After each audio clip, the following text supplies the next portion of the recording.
Hi mga sisimars! Welcome to my daily vlog!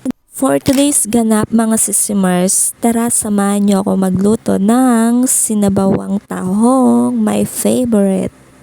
Ewan ko ba, simulan nagka-baby ako, nagustuhan ko na yung sabaw ng tahong, lalong-lalo na yung lasa ng luyang. Sarap-sarap mga sisimars, try nyo. Damihan nyo lang ng luya.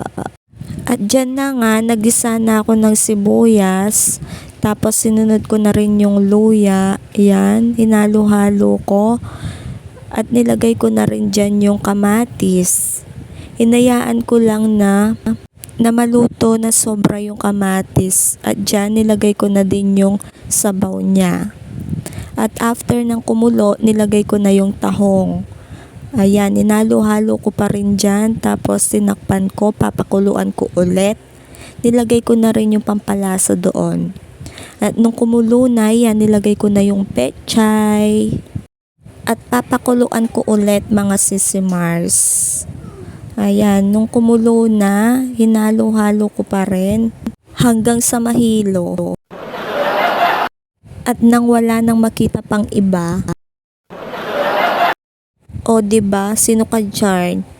Nagluluto lang, may pahugot pa si Inday. At yan na nga, o diba, ready to eat na. At ready to mukbang na si Inday. At sana matakam kayo sa aking luto.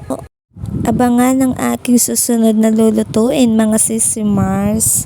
Comment down below kung ano gusto nyong iluluto ko mga sisimars. Lahat kaya ni Inday mga sisimars basta nandiyan si YouTube.